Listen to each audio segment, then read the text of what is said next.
3. Impeachment 2.0 is in full swing. And both sides, in my opinion, are getting it wrong. It's Rob Nelson Live.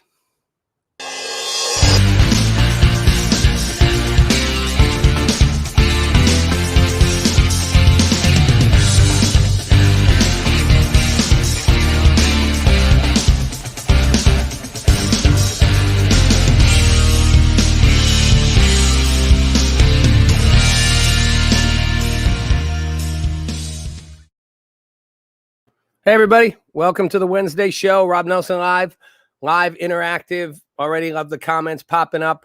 Keep it real with me. We're talking impeachment today. I know we're all over impeachment. We're like, again. Well, maybe some people aren't over it, but I think most of the country is like, seriously? Can we just stop talking about Donald Trump for a minute? Like, the guy won't go away, you know? He's like worse than COVID. It's like the thing that just never leaves, you know? No matter what, he's gone, he's still here. It's still like the main thing. It's like CNN 24/7. Fox News tries to talk about a few other things, but literally, we're obsessed. So let's indulge the obsession for a minute and dive on in. And I'm going to take a different tact on this and I'm not going to drag you through all the ups and downs of impeachment. We're going to have a teeny bit, you know, we have a little bit of constitutional law is going to pop up in this thing. So to start with, the whole big issue became, could Trump get impeached again, a second time? And the whole first day of impeachment was about deciding whether it was constitutionally permissible to impeach him. Right? And we all heard this debate going back and forth. And last week, Senator Rand Paul took a vote. He forced a vote where 40 plus Republican senators said, I think it was 45, said not permissible constitutionally to impeach him, which meant you kind of guaranteed they wouldn't have the 2/3 vote to convict him, right? Because if 45 people said it's not constitutional to impeach him, can't really vote to convict him. If you just said it's not constitutional, it's not constitutional, but I'm going to vote to impeach him. Like, not happening, right? Everybody knows that. So why are they doing this? Why are they trying him? Well, they're saying it's accountability. It's important. Okay. I'll go with that for a minute. Let's just solve this they wasted a whole day arguing about whether or not it was constitutional. And the Trump's lawyers, like, they sucked. Like shown, like, literally is an embarrassment. Like, the guy just like rambled for like 45 minutes, like, literally shout outs to the impeachment managers. I mean, even, Newt Gingrich is like, what the heck? Like, this is the worst lawyering I've ever seen. Like, you can bet Trump was like blowing steam out of his horns, It's a little pun there, the horns, like the devil horns. No, I mean, literally, like, what was he saying? Like, I don't even know. Like, it was just all, and then the second guy did a little better job, but they made a horrible case, like, for why this was not constitutional. But I'm going to give you the Rob Nelson quick and skinny on this thing. First of all, most people don't even get it and don't get it right, which is can you impeach a guy who's out of office? And they argue back and forth. Well, you can because otherwise the whole thing, the January exception. There was the whole thing, the January exception. I think we have, Crafty, we have a little clip of Jamie Raskin, the lead impeachment manager.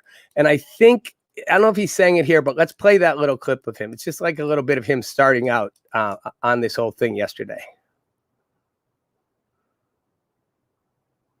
Nope, can't play it yet. We have to wait. We'll play it later, or we won't. So basically, the argument is, well, we can do it because, you can't just let him get away with stuff. Otherwise, he could do horribly bad things right up to the very last, save it for the last month. They called it the January exception because the last month of office, you could just commit all mayhem and you couldn't be held accountable, couldn't be impeached. And people argued back and forth. There's a famous case in 1876 when this Secretary of War, Belknap, was impeached after he was out of office. And they've tried him in the Senate and didn't convict him. So clearly they'd already done it. So they're like, we can impeach because we've already done it. Well, here's the kind of the bottom line. And first of all, none of the arguments people made really made a whole lot of sense, because the truth is they did exactly what they're doing now in 1876 with this Secretary of War Belknap guy. Like, they basically had a vote of whether they could impeach him, and they voted they could, and then they didn't have enough votes to impeach him. Monkey Arms, thank you for the comment. I'm not gonna take Trump up or down on this one, but I'm gonna agree with you that the lawyers were horrible. And look, they came in at the very last minute because his other lawyers left because they didn't want to represent him. Okay, we're going to get to all that in a second. Just on the question of impeachment's legality. The reality is the U.S., the Constitution gives the Senate the sole power over impeachments. You can parse it any way you want. They basically said the Senate gets to decide. And the Senate 100 years ago decided that we could impeach a guy.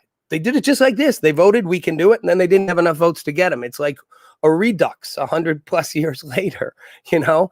So this whole argument, was it constitutional? Like, the Senate can do what they want. What a lot of people get wrong, including George Conway, you know, Kellyanne Conway's husband, the Lincoln Project guy, you know, who's the big lawyer CNN loves to always have on. I hate when these experts just don't even know their stuff. Like, he went on CNN and made a big point out of how the only thing that the founding fathers changed from the way Britain did it was that you couldn't, in Britain, you could impeach people and you could actually like impeach them for crimes, like a real court, you know, and like you could punish them and put them in jail. And he's like, that's the only thing they changed. And I'm like, dude, you're an idiot. You're a constitutional lawyer. That's not the only thing they changed. Like, the biggest change, you just want to slice of history, the biggest change that they made, and Alexander Hamilton was like the driving force of this, was that you could impeach the president. The whole point in Britain was you couldn't impeach the king or the queen. You couldn't impeach the people at the top. And the whole point of impeachment was, we're going to let you impeach the guy in charge. You could impeach just about anybody except members of Congress. Couldn't impeach them. But no, the point was to be able to get the president and anybody working for the president, and even judges, and be able to remove them from office. That was a huge difference. The second big difference, and this is where the whole thing with the Senate gets kind of almost ironic and funny, is that they actually argued that back in the day, U.S. senators weren't elected directly. That happened with what is the 24th Amendment? I don't know, whatever it was, 1913, when you started electing senators directly. So senators weren't elected directly. And Hamilton felt that the best place, they debated, should the Supreme Court try the impeachment. They were like, no, judges will be partial. They're like, let's give it to the senators. They're the only people who will be impartial. As he put it, the people's representatives, the House of Representatives, Congress, they're going to deliver the impeachment. Let the objectives stand back above the fray senators who will be impartial, won't be partial, and won't be beholden to voters. Let them try it. It's ironic because, of course, the Senate is the least impartial thing there is, and they are directly elected. All that said, the reality is the Constitution says they get to decide. Really closed case. End of story. They get to decide. So they get to impeach him. Wasted a whole day and, you know, just spent 6 minutes on it here. But now you know, it really was never a question. The problem isn't that they can't impeach him. The problem is what they are. The whole idea of an impeachment is it's meant to be a trial. Yeah, great idea. How about they focus on fixing the country? Wouldn't that be great for everyone? And that's why I'm going to take this out from impeachment. It's going to veer around to somewhere you might not see it going. But I got to work through it to get there. So basically, the whole idea of the trial was it's supposed to be that you actually have a trial. And you have a trial in which impartial jurors weigh their opinions. The problem is nobody's impartial in this thing. I mean, aside from the fact they don't have the votes to convict him, they already know what they have.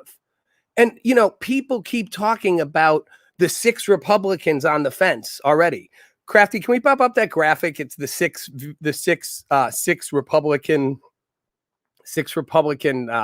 senators that are shifting. 6 Republicans mulling Trump's conviction, and each of them, 6 of them. Okay, so here's my point with this, just showing you the picture to have fun with it. Here's my point with the whole thing. Every article you read talks about how there's, you know, maybe some of the Republicans could be swayed. Maybe a handful could shift. Maybe a few would move. I mean, it's not a done deal. Maybe some of those more than 6 will shift. Have you seen one article, even one, anywhere that suggests even the possibility of one Democrat changing their vote to not impeach him? No, it's like a foregone conclusion in all of the media that it's like the Democrats think Trump is guilty, and maybe some Republicans will agree with them. That's not really a trial. It's just not. You already know what everyone's outcome is. It's like, we've said it. The Democrats aren't saying we're going to wait and see and listen to the evidence. They're like, we're going to impeach him. We're going to convict him. He's done. Will you join us? They're not. We're going to really weigh both sides. They're like, He's done. Even you watch CNN, he's done. Like, Trump triggered an insurrection. Will any Republicans have a good conscience to vote for it? The whole thing is kind of a mock of a trial. I'm not defending what Trump did. I'm just saying the idea of a trial is you go in and jurors weigh it. If the jury all ahead of time said, we're going to convict him, we're going to convict him, the judge would be like, I need a new jury. Like, it's not supposed to work that way. The votes are baked. Maybe a Republican here and there is going to move, but nobody even talks about a Democrat moving because they're not going to move, and they're not even pretending. They're like, he did it. We're going to convict him. You're going to join us, Republicans? No? Oh. So the outcome in and of itself is kind of done, which is why we kind of get back to great point, Monkey Arms. The Senate is on trial, but not for the reasons I think you think.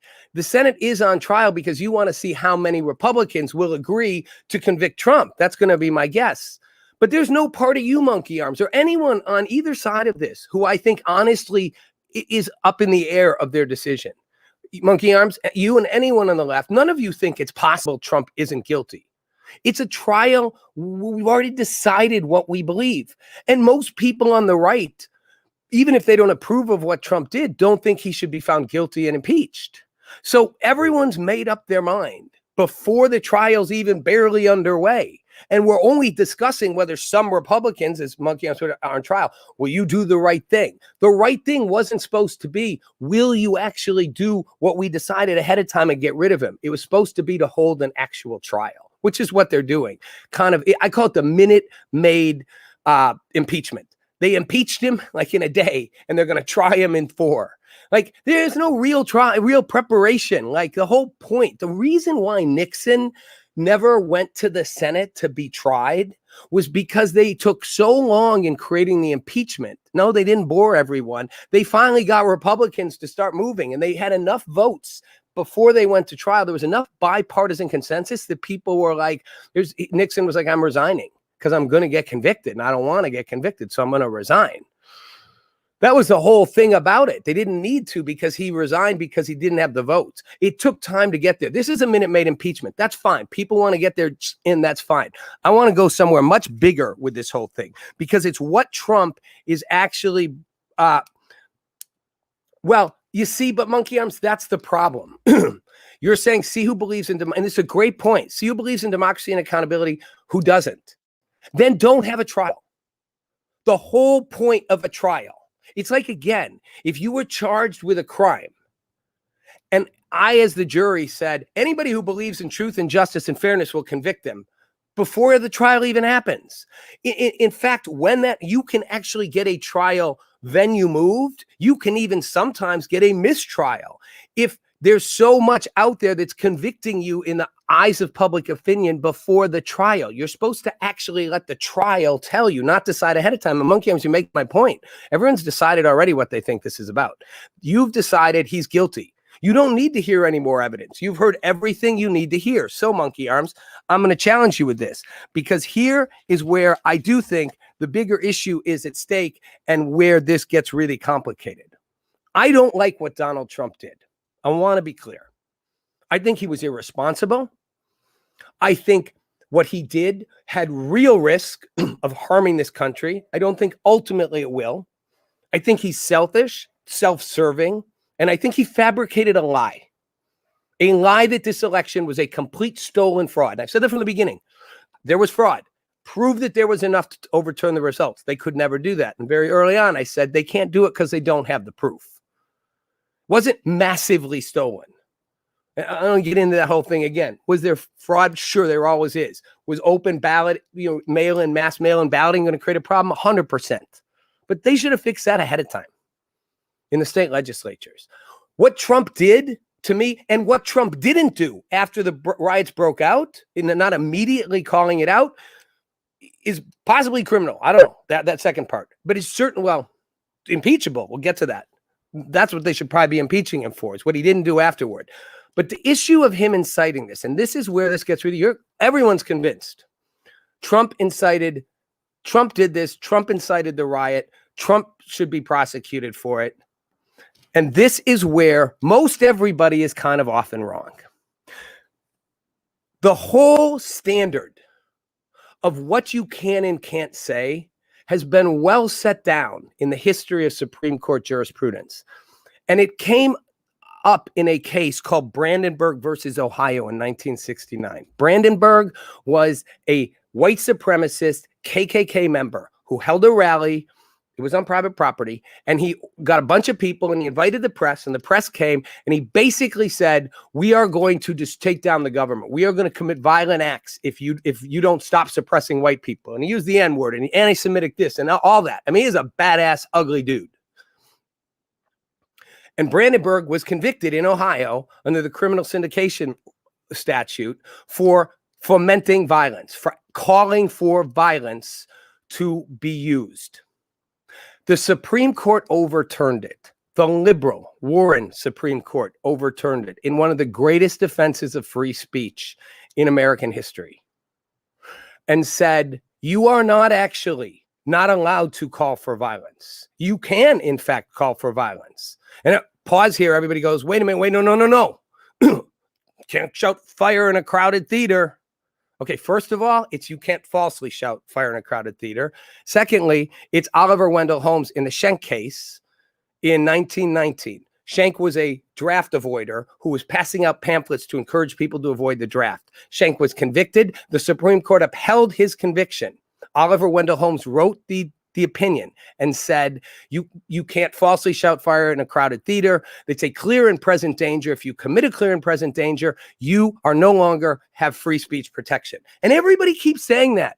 What everybody's forgetting is the whole doctrine was overturned in Brandenburg in 1969. They threw it out the effing window and said it's no longer good. No longer good, the whole fire crowded theater thing. Clear and present danger. No good. The new standard is you have to actively call for violence. You can't suggest it. You can't dog whistle it. It can't be implied. You have to actively call for it. It can't be something you did 3 weeks ago. The whole argument, Trump been riling people up for weeks. Doesn't matter. You're allowed to do that. The Supreme Court said that's protected speech. You have to actively call for violence right now, and that violence has to be likely to happen. If Trump had said, guys, march down to the Capitol, charge inside, tear it down, and shoot people, that would be different. But what Trump actually said, other than all the dog whistling, was let's march down to the Capitol peacefully. Crafty, do we have the quote of what he said? One of them's Mark Meadows and one of them's Trump himself. We're going to walk down there and I'll be there with you. You'll never take back our country with weakness. You have to show strength and you have to be strong. People say, see, that doesn't fit the Brandenburg test. It doesn't fit. That's protected speech. Do you have the Mark Meadows thing? Not trying to show up Mark Meadows. Just here's the line from the president. Peacefully and patriotically make your voice heard. That's what the president said, which of course is not going to get brought up by the impeachment managers. If you say, let's peacefully go do this, but let's show our strength and let's fight like hell, you have not done what Brandenburg said was so essential, which was you have to actually call for the violence, and it has to be imminent. It can't be something you said before. They went so far as to say you are allowed to call for violence. You are allowed to advocate violence. You are allowed to advocate the overthrow of the U.S. government. You are allowed to literally support violent and unlawful activities. They said that. Defending a neo-Nazi, KKK, white supremacist piece of trash. And they said it because they were so worried about how important speech was. I want to be clear. What happened at the Capitol is disgusting. What those people did is criminal. And it shocked every one of us. And when you watch the video, it shocks you again.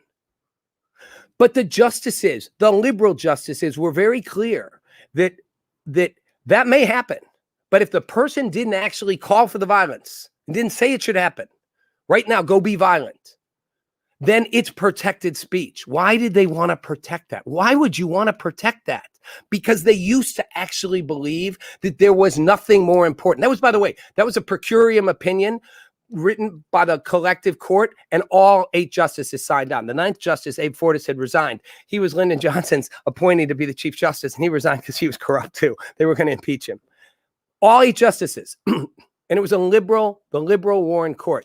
I want to play Eleanor Norton Holmes is the DC representative. She represents DC. Cruz, before I play that, you can be impeached for anything. I want to be clear about that. It's a great point. You may be impeached for anything. Impeachment is a political, people go high crimes and misdemeanors. So you don't even know what that means. I mean, there's like, it doesn't mean what you think it means. They laid out a couple specific things and then sort of threw a blanket over it. And the founding fathers were clear. You can be impeached for anything that they deem an abuse of power and abuse of your office. I'm not arguing Trump can't be impeached. I just said he can be. I'm arguing something different. And by the way, impeachment is not unlike in the old days with Britain. It's very clearly you cannot attach a criminal penalty. Your penalties are limited to removal, and you can then further bar the person from seeking office again. It's not criminal. But what Trump said would not survive a test in the courts. The Supreme Court, oddly a conservative Supreme Court today, would uphold Brandenburg. And why do I care about Brandenburg? Because what all the free speech cases were doing in the old days was defending the left. That's what people don't always realize. All these cases, Schenck, the guy was saying in World War I, Oliver Wendell Holmes they took him down. That got overturned. There was a case called Whitney versus California. This woman was a socialist. She was part of the Socialist Party. Then she joined the Communist Labor Party, which advocated for a violent overthrow of the U.S. government. She was convicted. The syndication laws, criminal syndication laws. It was overturned. It was Whitney was overturned by Brandenburg because the courts had consistently penalized people on the left for having views that advocated the overthrow of the U.S. government. And they were all these cases involving leftists. And Brandenburg, a liberal Supreme Court, came in and said, no, you have a right to advocate for that stuff. It was a free speech argument meant to defend the left. Eleanor Norton Holmes is the representative for the District of Columbia. She's the non-voting member of Congress. She sits on committees. She's been there forever. She's like 83 years old. What a lot of people don't know about Eleanor Holmes Norton is that she used to be a civil rights attorney back in the day, way back in the day. And she was at the ACLU and was put on the brief for Brandenburg. She's Black, and she was a member of the Student Nonviolent Coordinating Committee, big part of the civil rights movement. She always was a huge part of the civil rights movement. And here's what she had to say about doing that. Crafty, can you play the Eleanor Holmes Norton clip for me?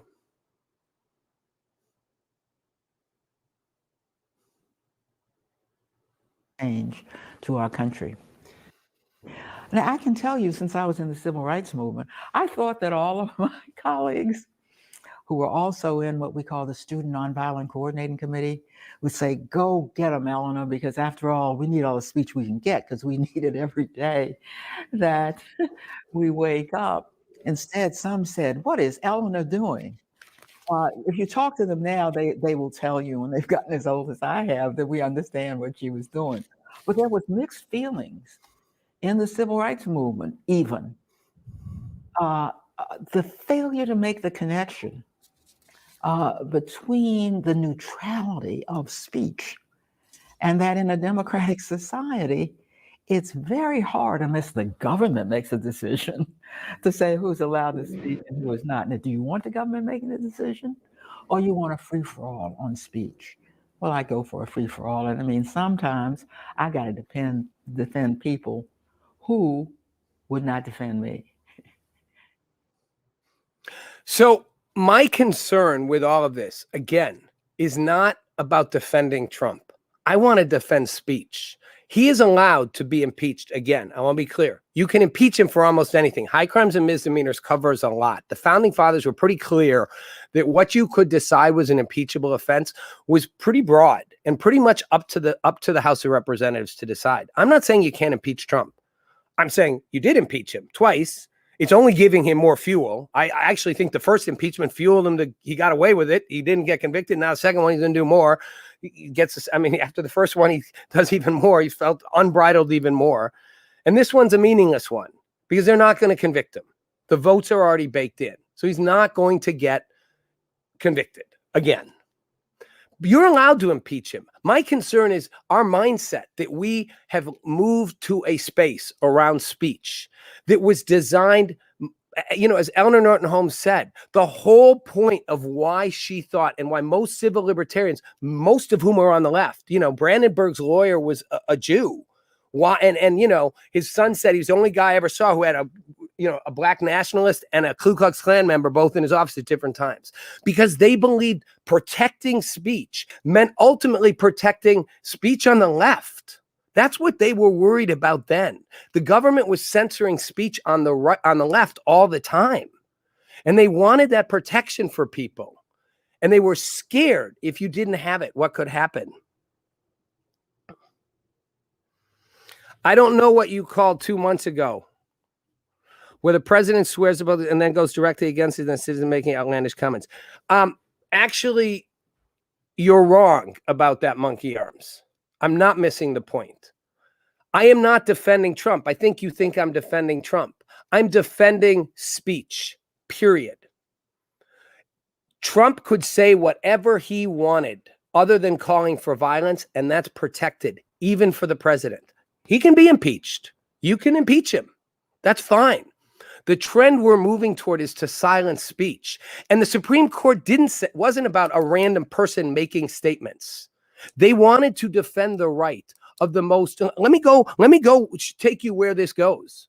Okay. The two most famous civil libertarians ever on the Supreme Court are William Douglas and Louis Brandeis, both liberal justices. William Douglas, sidebar, William Douglas was married and divorced 4 times. Well, 3 times divorced, 4 times married. He kept getting married, divorced, married, divorced. He get married for a long time. Then literally the year he get divorced, he get remarried again. He was in some financial trouble. William Douglas was a big believer in free speech and argued hard for the protection of free speech. William Douglas, they tried to impeach William Douglas. Who do you think tried to impeach him? Gerald Ford and Nixon. When Ford was a congressman, they tried to impeach him. Why? Because they didn't like what he was doing.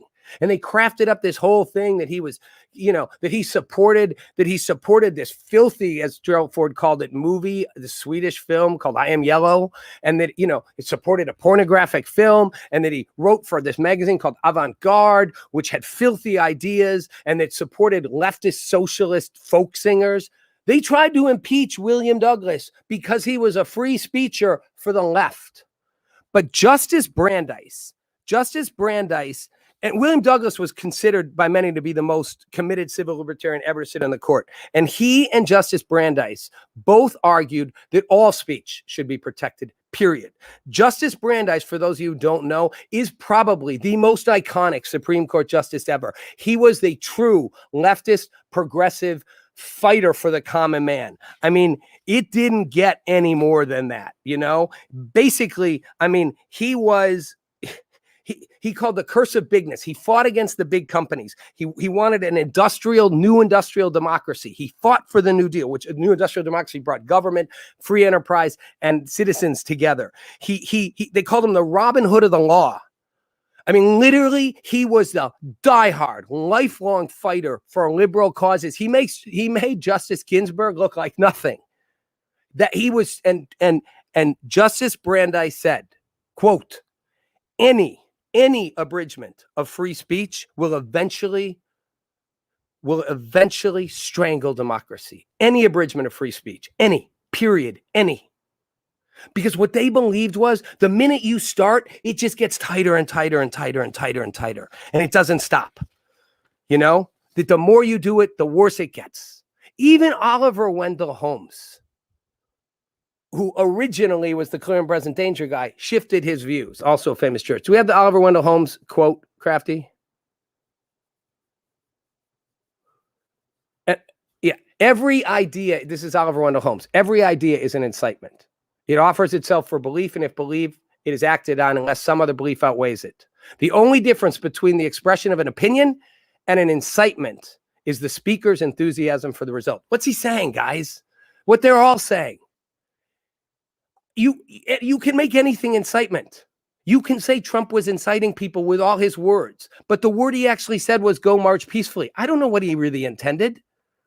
Maybe he did intend them to do that. I don't know. The whole point was you protect that speech, whether it's the president or whether it's me. It's how it's supposed to be done. Excuse me. And the danger in not is that every one of you right now who thinks, Trump is the most horrible thing ever and we should get him and get him good is missing the point that it will come back to get you and get you good.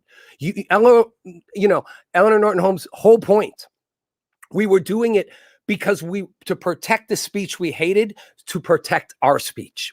Sooner or later, it comes around. You want to argue with me? Fine. Argue with Justice Brandeis. I mean, he's dead, but argue with him.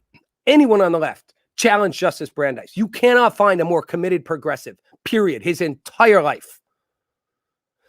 His entire life was committed to fighting for progressive causes. I mean, he was a warrior.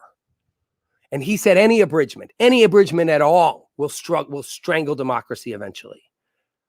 And he fought for the ideas you guys on the left are only now stepping into. He fought for them before any of you were born. He's like one of my judicial heroes. I mean, that guy had balls. But we're willing to strangle it because we hate Trump. You know what Trump should get charged for? Trump should get charged and impeached for what he didn't do after he said it, not for what he said. Someone popped up the comment like he said march peacefully. He did say march peacefully. So everyone's going, well, it doesn't matter. He said that. He didn't mean it. That's the whole point of speech. You're allowed to say it. You're allowed to say march peacefully. And if some people read other things into it, that's too bad. You're allowed to say fight like hell. You're allowed to say stop the steal. You're allowed to say take back our country. All that's protected, even if you're the president. You're not allowed to say go tear down the walls and shoot people. And then people go do it. But you are allowed to say go tear down the walls and shoot people if it's not about to happen.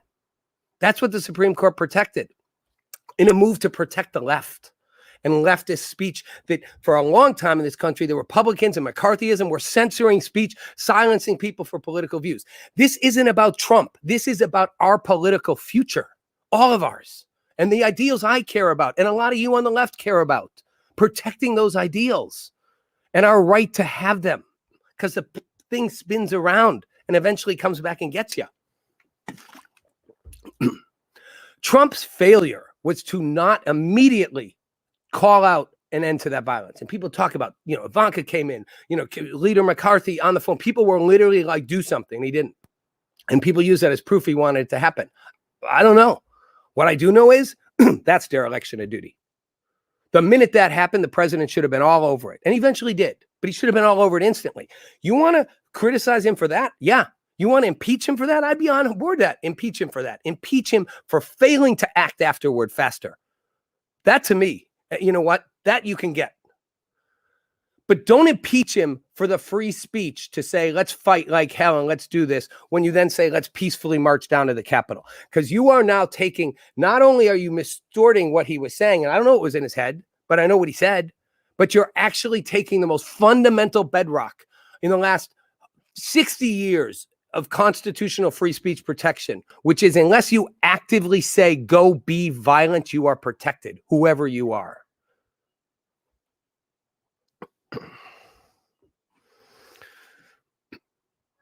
And that should matter. That should matter to every one of you, doesn't it? Don't you want your speech? You hate Trump that much? Who cares about Trump? First of all, he's not going to get convicted. So what's the point? Excuse me. What's the point? What are you trying to prove? You know he's not going to get convicted. So you just want to show everybody, see what he did. We already see it. We already know. We already know what he did. And again, I don't defend what he did. The whole point of speech protection is to defend people who do and say things you don't agree with, as abhorrent as they are. That's what all the liberal, leftist, civil libertarians were always saying. Defend the most disgusting speech ever so that your speech is protected, and speak louder. Do you know the whole idea of hate speech? Hate speech is technically not protected speech under the Constitution. Which is not. You're allowed to say hateful things. People argue, but it'll have emotional consequences. People make whole arguments that affects you. Free speech, civil libertarians on the left will say, no, you're allowed to say it, distasteful as it is. I hate that you say that, Monkey Arms. I feel like you're not listening, but that's fine. It's not a straw man argument. We just had this discussion regarding last week regarding censorship of big tech against the small guys. Yeah, well, and it's like you completely forgot about it. And big tech is allowed to censor people. I don't like it, but that's another myth. The First Amendment doesn't stop private companies from censoring your speech. It just doesn't. It stops the government. That's the whole point of this. Twitter can censor Donald Trump. I don't like it. I think it's a dangerous precedent to let a company have that kind of power. And I think there should be legal recourses for being censored. We've had that discussion. But I want to be clear. The First Amendment doesn't prohibit Twitter from censoring you. The First Amendment doesn't prohibit any private company from censoring your speech. The First Amendment prohibits the government from censoring your speech. And that's why this whole impeachment thing is troubling. Because we want to censor Donald Trump's speech because we don't like what we say happened. But he didn't actually incite the violence in a way that free speech and civil libertarians fought so long to protect your right to do everything short of saying, go be violent. And if you say go be violent, even then, you have to have an imminent likelihood. So if Trump said go be violent at that rally, it was imminently likely to happen. And then that would be different. But he didn't. And the whole point of speech protection is you can say, go be violent, as long as it's not about to happen. And if you don't say go be violent, you can say just about anything. We should all want that protection, but we don't. We want to get Trump so badly. And again, my point, for what purpose? He's not, anybody out there really think he's going to get convicted? Monkey Arm says it's a straw man argument. What straw man argument? I'm looking at the facts. The facts are the facts. They don't have the votes to convict him. And everybody's made their mind up ahead of the trial. So the trial's not really a trial, since every Democrat and 6 Republicans are going to vote to convict him. They already pretty much said that. And the rest of the Republicans aren't. And they pretty much said that. So nobody's mind's changing. There's no point. The trial does nothing except waste our time and focus away from the bigger issues facing the country. And to what end, I say? Hold him accountable. He's not going to be held accountable, because he's not going to get in trouble for it. And we're not even holding him accountable for the thing we should be holding him accountable for, which is his complete absurd failure to act after the fact. No one's even talking about that. I mean, they mention it on the sidebar. It's all about he incited the riot. My concern is if Trump saying that incites a riot, anytime any high elected public official says, go fight, go take it back, go do it, you can argue if violence occurs, they are responsible for it. And it'll become a political tool and will divide us further and further. And that's my biggest problem. We're doing two bad things. We're trying to censor speech, which is protected and was protected for a reason. I'm a free speech libertarian. I'm a civil libertarian in that sense. I think almost all speech, pretty much all, should be protected. Because if not, who gets to decide when my speech or your speech gets censored? Well, Cruz, and you say you don't think they're arguing against his free speech, but they are, because they're arguing. I mean, look, I make the case. They've insisted that for months because people argued the riots were already pre-planned, and they say, yeah, but Trump fed their pre-planning. Trump's speech, they're even pointing out in the case that the people being charged with the insurrection say that they did it because of stuff Trump said. They planned it in advance because of what Trump said. So they are saying Trump's speech led them to decide to go do something in the future that was a violent act. And that's the very, very speech. Again, guys, do your own constitutional research. Clear and present danger out the window. Brandenburg, 1969. So yeah, stop with the fire in a crowded theater thing. And it's falsely, by the way. Brandenburg made clear, you can advocate violence if it's not imminent. So people saying, well, they said they heard Trump's not advocating violence, but his call to action to lead them to violence. It's 100% protected under Brandenburg, 100%. And unless he literally called for violence the day of the event, then he's protected as well. So they are claiming his free speech is in question because they say he didn't have a right to say the things he said leading up to January 6th, and then the things he said on January 6th as well. And the point is the Constitution and Brandenburg expressly tried to protect that right, not for right-wing nut jobs like Trump, if that's what you see him as, for all of us. Originally, for people the right was calling left-wing nut jobs, until 1990. It was to protect them. It was to protect all of us. And that speech is so important. I think I'm missing a conversation here. Rico is exactly right. What did Rico say? Oh, Rico. It's an end around. Yes, they're asserting Rico, but again, that's essentially Cruzen, and you're both wrong.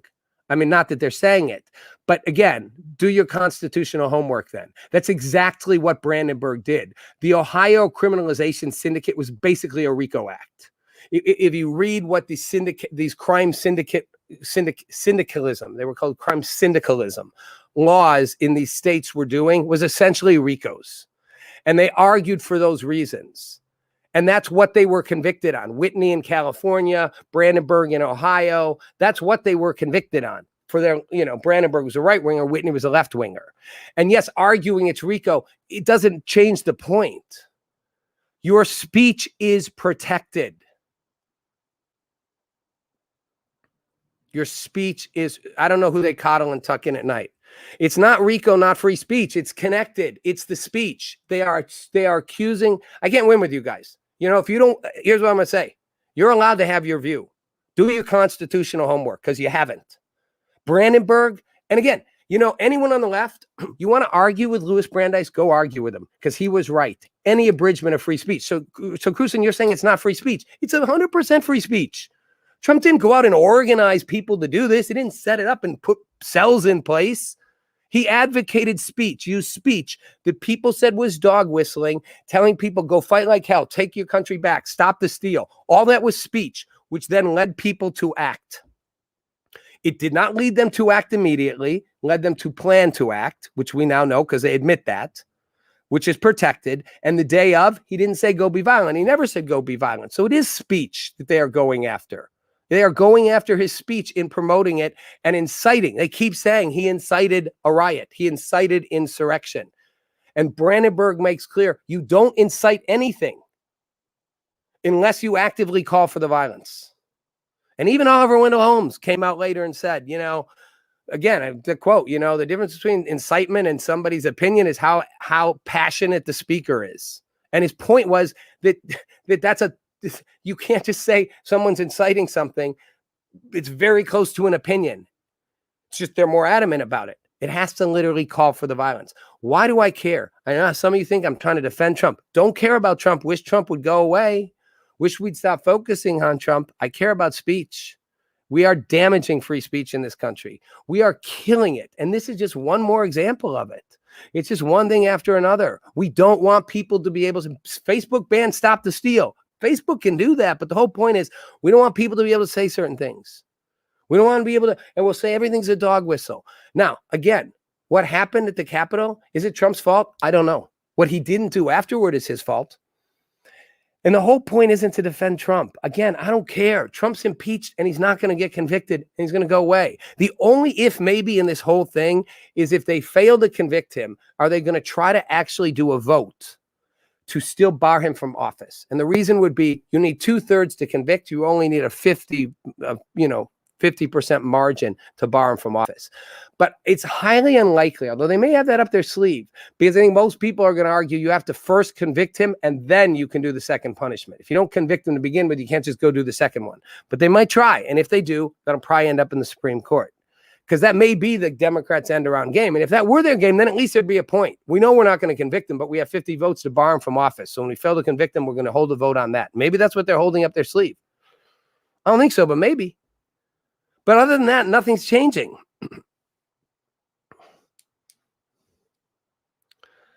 I'm a libertarian, but Cooleyweed. But I want to say, I keep going back to the fact that civil libertarians were almost always on the left. Louis Brandeis, William Douglas, they were icons of the left. Justice Ginsburg, the civil libertarians, Eleanor Holmes Norton, the civil libertarians were all on the left. the loudest voices until very recently demanding speech be protected were all on the left. So it's not a libertarian argument that I'm making. It's a civil libertarian argument. And I'm going to repeat it. Justice Brandeis, any abridgment of free speech will eventually strangle democracy. And Brandeis was the most liberal jurist I think the Supreme Court has ever had. And he was the most committed leftist jurist we've ever had. And he was a social justice warrior that puts any social justice warrior today to shame. I can't argue with that. Well, you can argue with anything. These are my thoughts, you guys. Again, I want to wrap this in a real clear way. I don't like what Trump did. I don't agree with what he did. I don't like what he said after the election. I don't like what he said on January 6th. And I despise the fact that he didn't immediately get up seconds after that happened and call for it to end. I despise all of that. And I despise a lot of things Trump said and a lot of things Trump stood for.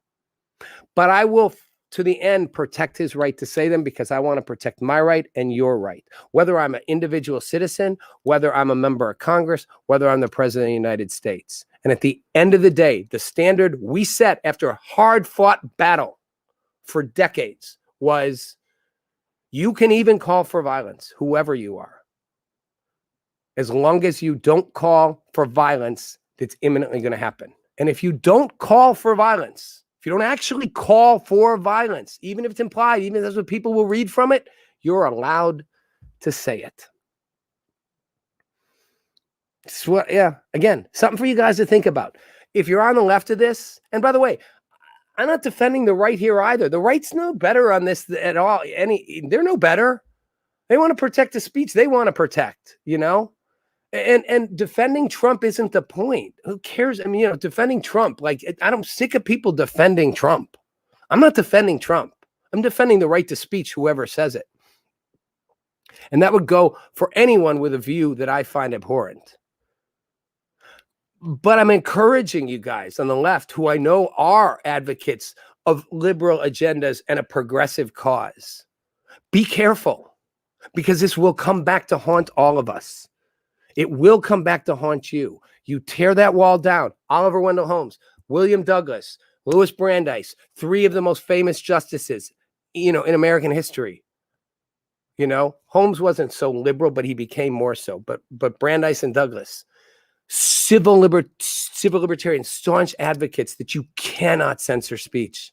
You cannot censor political speech. And if you do, it will have terrible, terrible consequences in the long term for democracy. It's just what I think.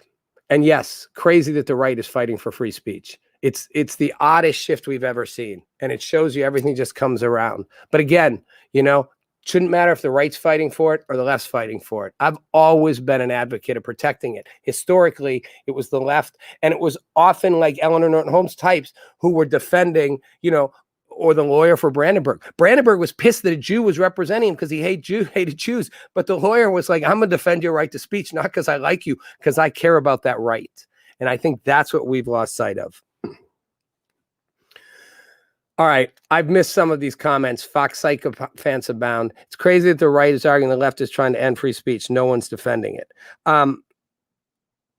Monkey Arms, I don't think the left is trying to end free speech. And I think that's a great way that I'll kind of wrap this up. I don't think you, Monkey Arms, want to end free speech. You want to end certain speech. You want to end certain speech you don't like. If you don't want to end certain speech you don't like, then you should let Donald Trump say what he said. Because as long as he didn't literally call for violence, he's allowed to say that. He's allowed to say stop the steal. He's allowed to say the election was stolen. He's allowed to say we got to fight for our country. You can say, no, those are all lies. The whole point is you're allowed to lie. Free speech gives you the right to lie. So I don't think you unconsciously want to block and free speech. You want to stop speech that you think we've got caught in this thing. No, we stop speech that we think is false or misleading or inaccurate. That's not what free speech is. Free speech is the right to say what you want, even if it's completely made up, even if it's delusional, even if it's 100% false and provably false. That's the point of free speech.